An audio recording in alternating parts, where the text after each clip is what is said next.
Assalamualaikum warahmatullahi wabarakatuh. Bismillah, alhamdulillah, wassalatu wassalamu ala rasulillahi sallallahu alaihi wasallam. Allahumma salli wa sallim wa barik ala sayyidina Muhammadin al-fatih lima ughliq wal khatim lima sabaq nasrul haqqi bil haqqi wal hadi ila siratikal mustaqim sallallahu alaihi wa ala alihi washabihi haqqa qadrihi wa miqdaril azim. Rabbi shrah li sadri wa yassir li amri wa hlul 'uqdatam min lisani yafqahu qawli. Para pemirsa, puji syukur kehadirat Allah Subhanahu wa taala senantiasa kita panjatkan atas segala nikmat dan karunia yang Allah berikan kepada kita semua. Nikmat paling besar adalah nikmat iman, nikmat Islam serta nikmat sehat wal afiah. Kemudian salat serta salam semoga senantiasa tercurahkan kepada baginda Rasulullah sallallahu alaihi wasallam sebagai tokoh sejarah paling fenomenal dalam sejarah dunia. Hanya dalam 23 tahun beliau menyebarkan agama Islam, kemudian dari sanalah kemudian terbentuklah sebuah peradaban yang menguasai dunia lebih daripada 7 abad. Makanya Michael Hart dalam bukunya itu 100 tokoh berpengaruh dalam sejarah dunia itu menempatkan Nabi Muhammad SAW sebagai tokoh pertama. Sebagai tokoh pertama, sementara Isa Al-Masih itu menduduki posisi ketiga, di bawah Sir Isaac Newton malah. Al-Quran yang terdiri dari 30 juz, 114 surat, dan 6.236 ayat, 2/3 kandungan Al-Quran itu adalah sejarah isinya. Jadi mengisahkan umat-umat terdahulu. Mengapa Al-Quran kandungannya lebih banyak sejarah? Ya, sebagaimana Al-Quran nyatakan sendiri bahwasanya di balik kisah orang-orang terdahulu terhadap ada pelajaran bagi orang-orang saat ini. Contoh, kita tahu yang menyebarkan Islam di Nusantara ini adalah Wali Songo. Dari mana kita tahu? Ya karena ada peninggalan sejarahnya, ada makamnya, ya, ada peninggalan arkeologisnya, ada masjidnya, Masjid Agung Demak contohnya, ada peninggalan kebudayaannya, keseniannya, dan lain sebagainya. Dari situlah kita tahu bahwa adanya tokoh Wali Songo. Ya, itu yang pertama. Yang kedua, dengan mempelajari sejarah, kita dapat mengetahui di mana kekurangan umat terdahulu agar kita bisa memperbaikinya. Jangan sampai kejadian yang lalu terulang lagi untuk kita yang hidup di masa kini. Sebagai bahan evaluasi bagi kita. Ya ayyuhalladzina amanu taqullaha wal tanzur nafsum ma qaddamat lighad. Wahai orang-orang yang beriman, bertakwalah kepada Allah, bertakwalah kamu semua kepada Allah, wal tanzur nafsum ma qaddamat lighad. Dan hendaklah mereka melihat masa lalunya. Melihat apa yang telah dilakukannya di masa lalu untuk membangun masa depan. Inilah pentingnya kita mempelajari sejarah. Maka satu-satunya cara untuk menghancurkan satu bangsa itu adalah dengan menghancurkan sejarahnya. Ya seperti kita, ya 350 tahun dijajah oleh Belanda. Jadi Belanda itu bukan hanya merampok kekayaan alam negeri kita. Nah, jadi perlu kita ketahui itu. Belanda bukan hanya merampok kekayaan alam negeri kita, tetapi juga merampok kekayaan alam intelektual. Merampok kekayaan intelektual bangsa kita. Ya. Tujuannya apa? Ya agar bangsa kita ini dianggap bangsa yang bodoh, bangsa yang tidak memiliki peradaban, sehingga mereka tidak akan melawan Belanda sebagai bangsa yang bodoh, bangsa yang inlander. Jadi seperti itu tujuannya. Kita lihat bagaimana kejayaan bangsa kita di masa lalu. Banyak karya-karya intelektual bangsa kita di masa lalu yang justru itu semua diangkut oleh Belanda. Sekarang kita temukan semuanya di Museum Leiden. Jadi kita mempelajari sejarah bangsa kita itu lewat Belanda sekarang ini. Nah itulah tujuan mereka. Jadi cara menghancurkan satu bangsa itu bagaimana menghapus sejarah sebuah bangsa tersebut. Ya kita lihat bangsa-bangsa yang besar di Indonesia, bangsa-bangsa besar di dunia. Seperti bangsa Cina saat ini yang peradabannya sampai 2000 tahun. Ya. Beberapa dinasti dulu. Jadi bagaimana membangkitkan kejayaan mereka di masa lalu, atau seperti negara Turki. Ya, negara Turki itu bagaimana kebesaran kekhalifahan Turki Utsmani yang coba dibangun oleh Presiden Turki saat ini, Recep Tayyip Erdogan. Itulah pentingnya kita memahami sejarah bangsa kita. Ya, itu satu, cara menghancurkan sebuah bangsa adalah dengan menghapus sejarahnya, biar tidak ada lagi peninggalan-peninggalannya, dihancurkan semua. Dan sama halnya,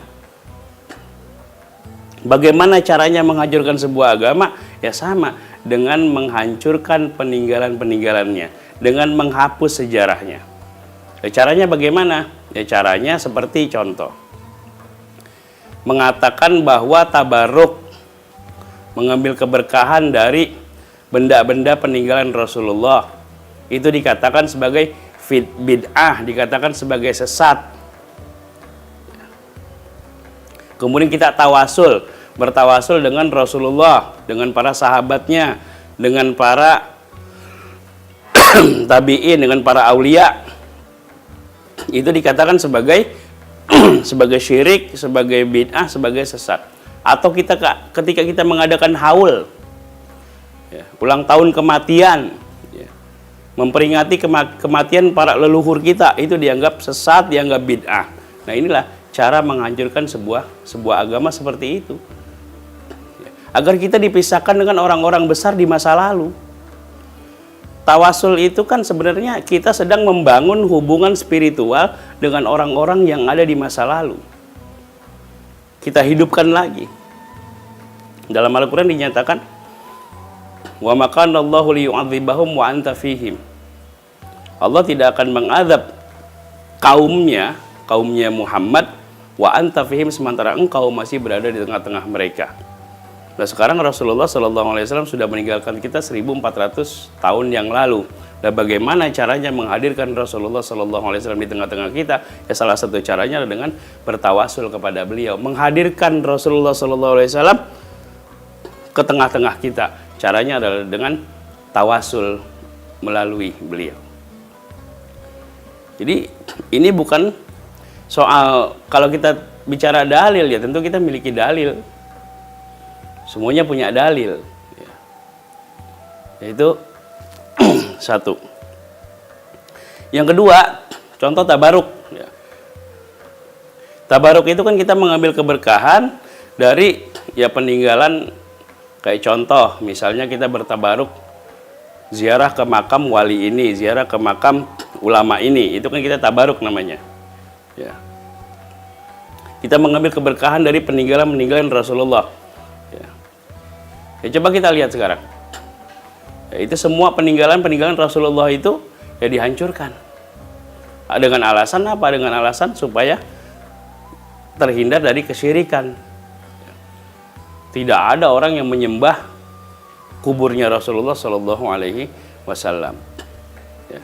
Jadi ini cara Yahudi. Ini cara Yahudi untuk menghancurkan agama Islam. Itu caranya seperti itu. Dengan cara ia menyesatkan, membid'ahkan, mensyirikkan amalan-amalan ahlus sunnah wal jamaah. Para pemirsa yang dirahmati Allah Subhanahu wa ta'ala, jadi betapa pentingnya sejarah bagi kita, betapa sangat penting sejarah bagi kita. Ajarkan anak-anak kita untuk mengenal nabinya. Kata Rasulullah SAW, adibu auladakum an thalathin. Ajarkan anak-anakmu 3 hal. Pertama, hubba nabiikum. Ajarkan mereka mencintai nabinya. Nah, sekarang bagaimana anak-anak kita mau mencintai nabinya kalau mereka tidak mengenal sejarah nabinya? Nah, bagaimana mereka bisa tahu ya, keberadaan nabinya? Nabinya dilahirkan di Mekah, nabinya hijrah ke Madinah, kemudian wafat di Madinah, kalau peninggalan sejarahnya sudah tidak ada. Ya kita tahu adanya Wali Songo yang menyebarkan Islam di bumi Nusantara ini ya karena ada peninggalannya. Makanya saya bersyukur Islam yang masuk ke Indonesia ini adalah Islam Ahlus Sunnah wal Jamaah. Islam yang sama sekali tidak menghapus kebudayaan yang ada, akan tetapi memadukan antara ajaran Islam dan kebudayaan yang sudah ada. Inilah yang disebut dengan Islam Nusantara. Banyak orang yang salah paham. Oh, Islam Nusantara itu adalah ajaran baru. Islam itu satu. Ini orang nggak paham. Di Islam Nusantara itu adalah cara beragama masyarakat Islam di Nusantara yang berbeda dengan Islam di belahan dunia yang lainnya. Ya, banyak, makanya saya katakan 90% keberagamaan masyarakat Indonesia ini itu terbentuk dari budaya. Saya contohkan saja, misalnya kayak baju ini, baju yang saya pakai ini, baju koko. Ya, ini kan berasal dari kebudayaan Cina. Kopiah berasal dari kebudayaan Melayu. Sarung berasal dari kebudayaan India. Jadi 90% ya, banyak tradisi yang lain lah. Seperti tradisi mau masuk Ramadan.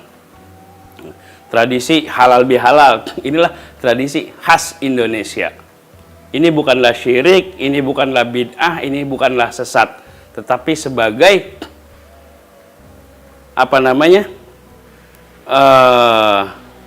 penghargaan agama ini atau agama Islam akomodatif terhadap kebudayaan setempat selama kebudayaan tersebut tidak bertentangan dengan ajaran Islam. Demikian, kurang lebihnya mohon maaf. Wallahul muwaffiq ila aqwamit thoriq. Assalamualaikum warahmatullahi wabarakatuh.